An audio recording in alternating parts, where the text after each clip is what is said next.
Leitura do livro Foco. A atenção e seu papel fundamental para o sucesso. Autor Daniel Goleman. Tradução Cássia Zanon. Leitura de Guilherme Farsoni. Capítulo 16. Cérebros em Games. Daniel Cates, um campeão mundial, começou sua rotina dedicada de treinamento aos 6 anos de idade. Foi quando descobriu sua afinidade natural com o videogame Command and Conquer, Comande e Conquiste, que naquele tempo vinha gratuitamente junto com os programas da Microsoft. Dali em diante, Kate deixou de brincar com outras crianças, preferindo passar horas comandando e conquistando no porão da casa de subúrbio da família. Na escola de ensino médio focada em matemática e ciências que frequentava, Kate matava a aula e ia para a sala de computadores jogar campo minado. O jogo consiste em localizar minas escondidas numa grade opaca e marcá-las, sem que elas sejam expostas e explodidas. Embora saísse apenas mais ou menos quando começou a jogar, horas intermináveis de prática tornaram Kate capaz de localizar todas as minas em 90 segundos. Um feito que lhe parecia impossível quando começou a aprender o jogo e absolutamente inconcebível para mim quando tentei jogá-lo online. Faça uma tentativa, você vai ver. Aos 16 anos de idade, descobriu seu métier, Poker Online. Em apenas 18 meses, Cater deixou de perder $5 em poker amador em tempo real para ganhar até $500 mil em prêmios de poker online. E bem a tempo, em alguns anos, o poker online foi proibido, pelo menos nos Estados Unidos. Aos 20 anos, Cates havia ganhado $5,5 milhões no jogo, $1 milhão a mais do que o segundo jogador que mais ganhou naquele ano. Cates ganhou essa quantia impressionante ralando, ou seja, trabalhando muito, jogando não apenas um jogo depois do outro, como jogando várias partidas simultaneamente com todos os jogadores, inclusive os mais experientes. O Poker Online permite que você jogue com quantos adversários conseguir simultaneamente, com feedback de vitória ou derrota instantâneo, o que acelera a curva de aprendizado. Um adolescente que consegue jogar online uma dúzia de mãos por vez acumula tanta experiência nas sutilezas do jogo em alguns anos quanto um jogador de 50 e poucos anos aprende ao longo de uma vida jogando nas mesas de Las Vegas. O dom de Cates para o poker muito provavelmente se formou sobre a estrutura cognitiva que começou lá atrás, quando ele perguntou no Command and Control, na época do primeiro ano da escola. Vencer esse game de batalha exige um processamento cognitivo veloz de fatores como decidir de que forma suas tropas podem ser posicionadas contra as do seu oponente, manter vigilância para captar sinais de quando seu inimigo começou a perder forças e realizar ataques impiedosos. Pouco antes de trocar para o poker, Cates era campeão mundial de Command and Control. As habilidades de atenção e o instinto assassino que fizeram dele um campeão foram imediatamente transferidos para o jogo de cartas. Mas aos 20 e poucos anos, Cates despertou para a aridez de sua vida social e a inexistência de sua vida romântica. Ele começou uma busca por um estilo de vida que lhe permitisse aproveitar o que havia ganhado. O que isso queria dizer? Exercícios, garotas, são palavras dele. Ser um campeão no mundo online não ajuda muito na paquera no bar da esquina. Os pontos fortes de um videogame, como agredir desfreadamente um adversário ao primeiro sinal de fraqueza, não oferecem vantagem na hora de conquistar uma garota. A última coisa que eu soube a seu respeito era que Cates estava lendo meu livro Inteligência Social. Eu lhe desejo o bem. O livro argumenta que interações como as ocorridas durante o poker online carecem de um ciclo de aprendizagem vital para os circuitos interpessoais do cérebro que nos ajudam a nos conectar e, digamos, causar uma boa impressão no primeiro encontro. Neurônios que disparam juntos se conectam juntos, como bem afirmou o psicólogo Donald Hebb nos anos 1940. O cérebro é maleável, constantemente remodelando seus circuitos ao longo dos dias. O que quer que estejamos fazendo faz com que nossos cérebros fortaleçam alguns circuitos e não outros. Em relações interpessoais, nosso circuito social capta uma vasta quantidade de dicas e sinais que nos ajudam a nos relacionar bem e conectam os neurônios envolvidos. Mas durante milhares de horas passadas online, a programação do cérebro social não faz praticamente nenhum exercício. Estímulos à capacidade cerebral ou danos à mente. A maior parte da nossa socialização está fluindo através de máquinas, diz Mark Smith, um dos fundadores da Fundação de Pesquisa em Mídias Sociais. E isso dá origem a grandes oportunidades e a muitas preocupações. Embora a maior parte pareça ser um exagero, crescem os debates sobre as oportunidades e as preocupações com o videogame no epicentro do debate. Um fluxo constante de estudos proclama de um lado que os videogames prejudicam a mente ou, do outro lado, que eles estimulam a capacidade cerebral. Aqueles que argumentam que esse tipo de jogo promove um treinamento sinistro de agressividade estão com a razão? Ou como outros propõem, os games treinam habilidades vitais de atenção? Ou as duas coisas? A fim de ajudar a resolver a questão, o prestigiado jornal Nature reuniu meia dúzia de especialistas para separar os benefícios dos malefícios. Acontece que a situação é semelhante à dos efeitos colaterais dos alimentos. Tudo depende. Alguns são nutritivos, outros em excesso podem ser tóxicos. Para videogames, as respostas dependem da discussão específica sobre qual jogo fortalece qual circuito cerebral e de que maneira. Pensemos, por exemplo, naquelas corridas de automóveis e naquelas batalhas aceleradas, ambas imperativas. Os dados sobre os efeitos desses games de ação demonstram melhores na atenção visual, na velocidade do processamento de informação, no acompanhamento de objetos e na troca de uma tarefa mental para outra. Muitos games do tipo, inclusive, parecem oferecer um tutorial silencioso de dedução estatística, ou seja, perceber as chances de vencer o inimigo considerando os recursos próprios e os números dele. E, de um modo mais geral, foi identificado que vários games melhoram a acuidade visual e a percepção espacial, a mudança de atenção, a tomada de decisão e a capacidade de acompanhar objetos. Embora muitos desses estudos não nos permitam saber se as pessoas atraídas pelos games já eram um pouco melhores do que a média nessas habilidades mentais, ou se foram os games que as melhoraram. Games que oferecem desafios cognitivos cada vez mais difíceis, a necessidade de tomar decisões mais precisas e desafiadoras, e de ter reações em velocidades mais rápidas, com a atenção completamente focada, aumentando a envergadura da memória de trabalho, promovem mudanças cerebrais positivas. Quando precisamos examinar constantemente a tela para detectar pequenas diferenças, porque elas podem sinalizar o inimigo, e então orientar a atenção para aquela área, nos tornamos melhores nessas habilidades de atenção, diz Douglas Gentile, cientista cognitivo do Laboratório de Pesquisas de Mídia na Universidade Estadual de Iowa. Mas, ele acrescenta, essas habilidades não necessariamente se transferem bem para a vida fora da tela do vídeo. Embora possam ter grande valor para alguns trabalhos específicos, como o de controladores de tráfego aéreo, elas não ajudam quando se trata de ignorar o garoto agitado sentado ao seu lado enquanto você tenta se concentrar no que está lendo. Alguns especialistas argumentam que games rápidos demais podem aclimatar algumas crianças a uma taxa de estímulo muito diferente daquela existente numa sala de aula, uma fórmula que resultaria em ainda mais tédio escolar do que o normal. Embora videogames possam fortalecer habilidades de atenção, como filtrar rapidamente distrações visuais, não servem muito para amplificar uma habilidade mais fundamental para a aprendizagem, a manutenção do foco num corpo de informações que evolui gradativamente. Como prestar atenção na aula e compreender o que está lendo e como isso está relacionado ao que se aprendeu na semana ou no ano anterior. Há uma correlação negativa entre as horas que a criança passa jogando videogame e o seu desempenho na escola, muito provavelmente em proporção direta com o tempo roubado dos estudos. Quando 3.034 crianças e adolescentes de Singapura foram acompanhados durante 2 anos, aqueles que se tornaram jogadores de videogame compulsivos demonstraram um aumento de ansiedade, depressão, fobia social e piora nas notas escolares. Mas, se eles paravam com o vício em games, todos esses problemas diminuíam.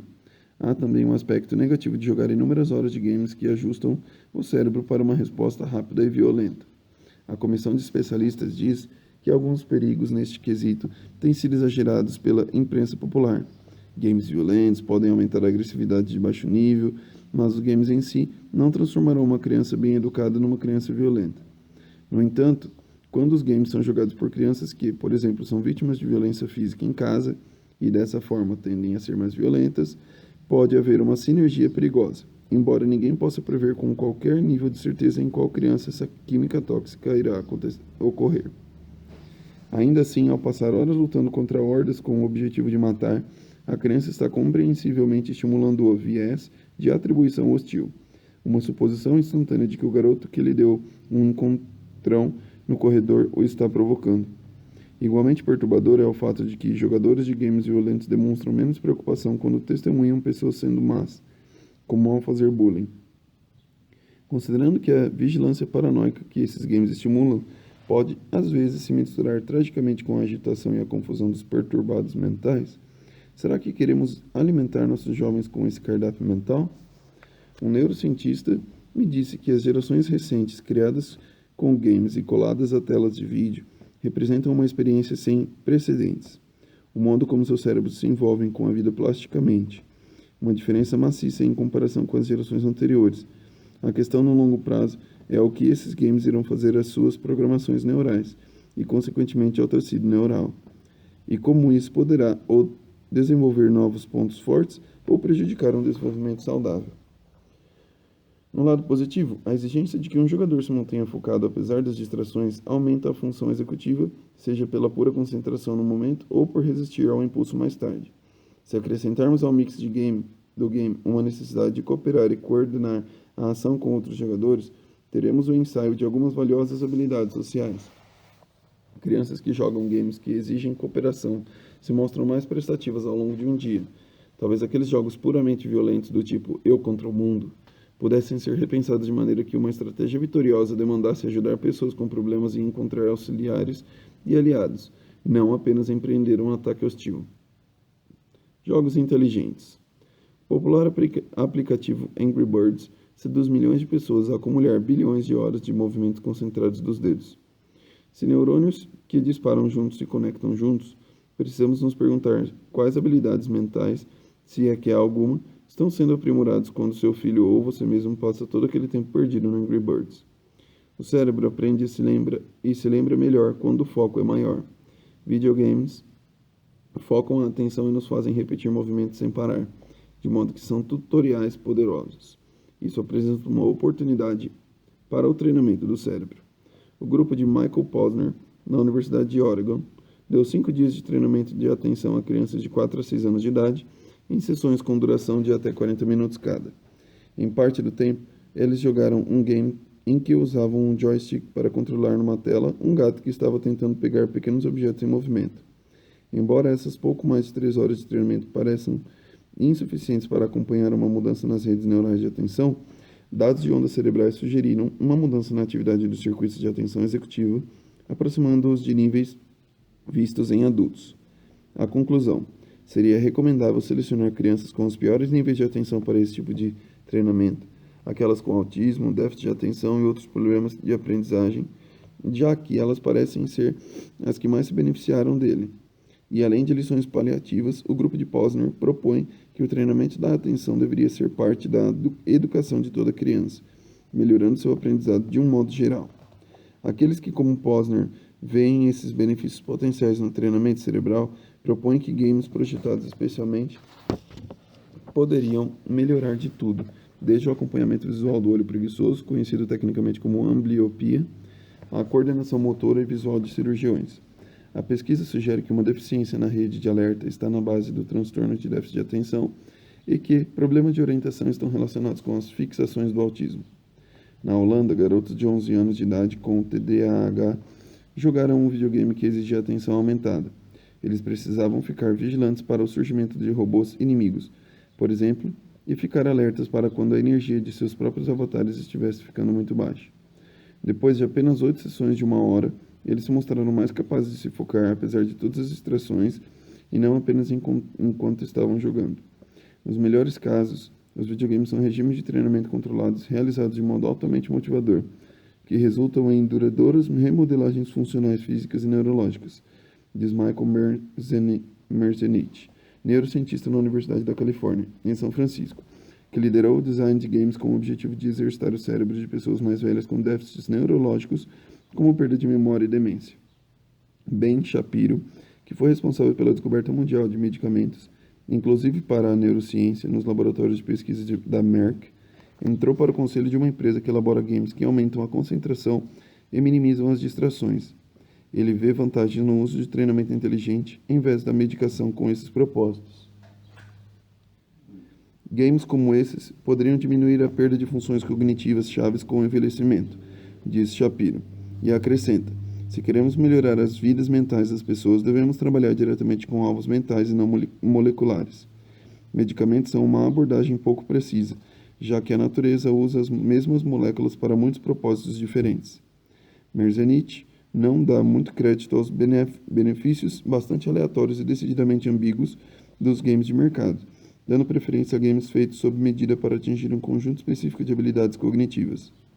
Douglas Gentile propõe que uma nova geração de aplicativos de treinamento cerebral familiarizaria excelentes professores com técnicas de treinamento inteligente. Objetivos claros em níveis progressivamente mais difíceis. Adaptação ao ritmo de um aluno específico. Feedback imediato e desafios práticos graduados até o ponto do domínio total. A prática das mesmas habilidades em contextos diferentes, estimulando a transferência de habilidade. Um dia no futuro, alguns preveem que games de treinamento cerebral farão parte dos currículos padrão das escolas, com os melhores reunindo dados sobre cada jogador enquanto eles se ajustam simultaneamente ao game necessário. Um tutor cognitivo empático. Nesse meio tempo, especialistas admitem pesarosamente o dinheiro gasto nesses aplicativos de educação não chega aos pés dos orçamentos das empresas criadoras de videogames. Assim, no momento, até mesmo as melhores ferramentas de treinamento cerebral são meros ecos de qualidade de um Grand Theft Auto. Mas há sinais de que isso pode estar mudando.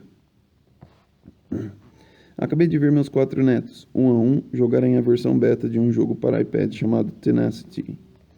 O jogo oferece uma jornada tranquila através de entre meia dúzia de cenários que vão de um deserto estéril a uma escadaria em espiral que leva até o céu. O desafio: cada vez que expira, você bate na tela do iPad com um dedo, e a cada quinta expiração, você bate com 2 dedos, pelo menos no nível inicial. Na época, meus netos tinham idades de 6, 8, 12 anos, recém-feitos e quase 14. Eles oferecem o equivalente de um experimento natural de maturação cerebral e atenção. O de 6 anos é o primeiro. Ele escolhe o cenário do deserto que o põe num passo lento ao longo de um caminho através de dunas de areia, palmeiras e casas sujas de lama. Na primeira tentativa, ele precisa ser lembrado do que deve fazer. Na terceira tentativa, ele já está muito bom na coordenação dos toques na tela com a respiração, embora às vezes ainda se esqueça dos toques duplos. Mesmo assim, ficava encantado ao ver um campo de rosas surgir lentamente no deserto conforme acertava os toques. Uma escadaria em espiral até o céu foi a escolha da minha neta de 8 anos. Conforme a escadaria se desenrolava para cima, surgiram algumas distrações. Um helicóptero aparece, dá um rodopio e sai voando. Mais tarde, um avião e uma revoada de pássaros. E nas altitudes maiores há vários satélites. Ela se mantém atenta aos próprios toques durante 10 minutos inteiros, apesar de estar com um pouco de febre naquele dia. A neta seguinte, que acabava de completar 12 anos, escolhe uma escadaria no espaço, onde distrações incluem planetas, chuvas de asteroides e meteoritos. Enquanto os 2 irmãos mais novos usaram a ajuda da respiração e da contagem em voz alta para acertar os toques, ela apenas respira naturalmente. E a última, que logo fará 14 anos, escolhe o deserto e executa toda a rotina com facilidade. No fim, ela me diz: estou me sentindo calma e relaxada. Gostei desse jogo. De fato, cada um deles se envolveu imediatamente com o jogo, conectado à respiração e ao ritmo dos toques com os dedos. Eu me senti focada de verdade, disse minha neta de 12 anos. Quero fazer de novo. Era exatamente isso que os designers do game desejavam.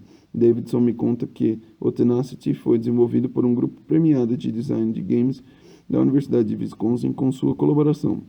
Pegamos o que estávamos aprendendo sobre foco e calma em nossos estudos de neurociência contemplativa e pusemos num game para que crianças obtivessem esses benefícios.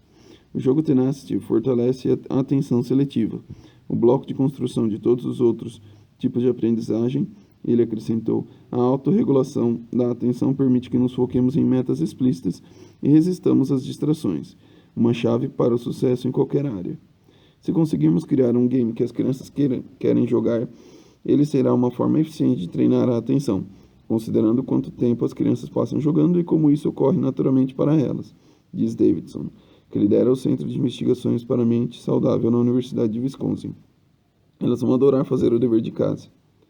A Universidade de Stanford tem um laboratório de tecnologia tranquilizante que se foca em artifícios que incorporem o foco atento e sereno. Com um desses tranquilizadores, o programa Respirador, a pessoa veste um cinto que detecta seu ritmo de respiração.